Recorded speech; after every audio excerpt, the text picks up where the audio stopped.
নমস্কার বন্ধুরা, আজকে আমি আলোচনা করব একটি শক্তিশালী হোমিওপ্যাথিক মাদার টিংচার এবিস নায়োগ্রা সম্পর্কে। এই এবিস নায়োগ্রা এই ওষুধটি আমেরিকা মহাদেশে ঝাউ গাছের মতো দেখতে এক রকমের গাছের আঠা থেকে এই ওষুধটা প্রস্তুত করা হয়। এর সেবন বিধি হচ্ছে 10 ফোঁটা থেকে 12 ফোঁটা দিনে 2-3 বার একটু সামান্য জলের সঙ্গে খেতে হবে। তো আজ জানা যাক যে এই ওষুধটা কি কি উপকারে লাগে।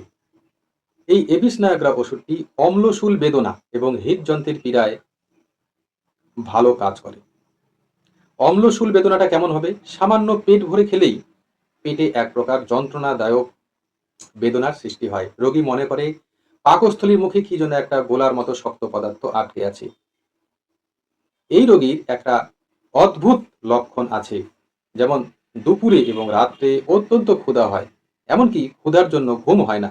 কিন্তু প্রাতঃকালে এই রোগীর কিন্তু কোনো ক্ষুধা থাকে না। এইবার আসা যাক এই এবিস নায়োগ্রা হৃদযন্ত্রের পীড়ায়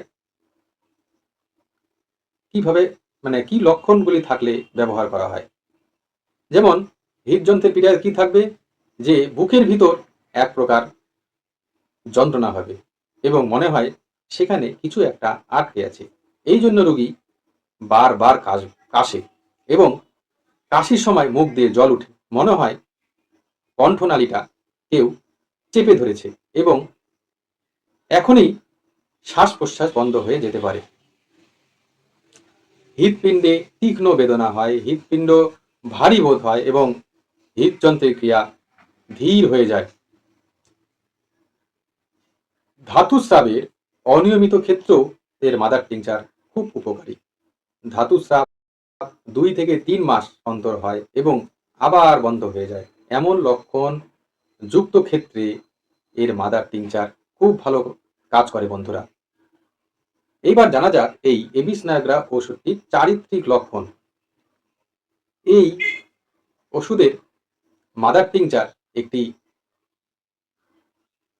দীর্ঘক্রিয় ঔষধ এবং পাকস্থলীর উপরেই এর ক্রিয়া অধিক হয়। যদি কোনো রোগের সঙ্গে বায়ু এবং অঙ্গের লক্ষণ থাকে, অম্লের লক্ষণ থাকে, তবে বৃদ্ধদের অম্ল ও অজীর্ণের সঙ্গে হৃদযন্ত্রের বেশ রোগ উপসর্গ থাকে এবং অতিরিক্ত চা পান ও তামাক সেবনের জন্য অজীর্ণ রোগের ক্ষেত্রে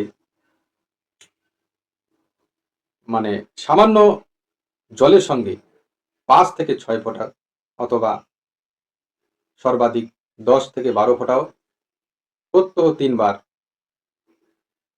বা 4 বার সেবন করতে হবে। নার্ভাস যদি বোধ হয়, বিশেষ করে লেখাপড়ার কাজে চিন্তা করার ক্ষমতা লোপ হয়ে যায়, দিনে ঘুম ঘুম ভাব হয় এবং রাত্রে ভালো ঘুম হয় না, কোষ্ঠকাঠিন্যের দোষ থাকে এবং খেলেই পেটে একটা বেদনা অনুভূত হয়,